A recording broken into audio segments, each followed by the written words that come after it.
अस्सलाम वालेकुम दोस्तों। ये हमारा बाबर चौक है जिसका दूसरा नाम है दुबनपुरा है।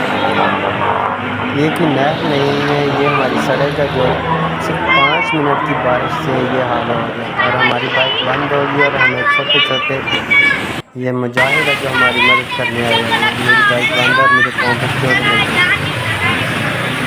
देखिए बहुत मज़ा आता है।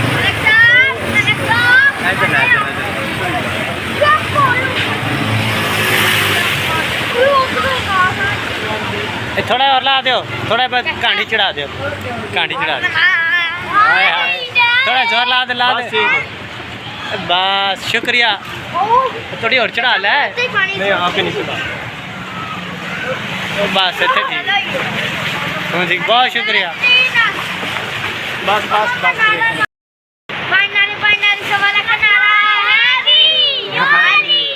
चलो आइए यार।